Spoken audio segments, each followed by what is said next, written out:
My name is Chelsea from SIB Visions, and today I'm going to show you how to create a screen where you only see certain data depending on your role.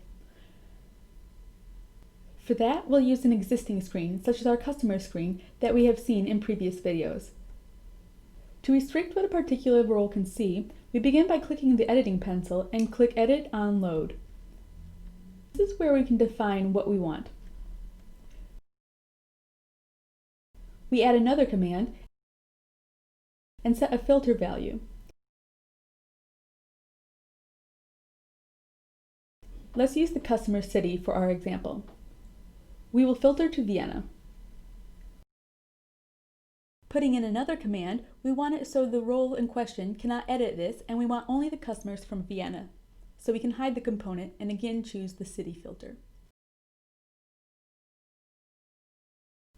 Clicking Finish, we can now have a look in the live preview. Let's log in as a user and have a look at the customer screen.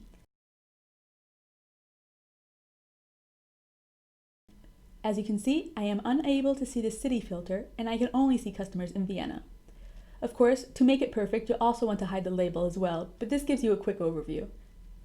And that's it. Thank you so much for watching.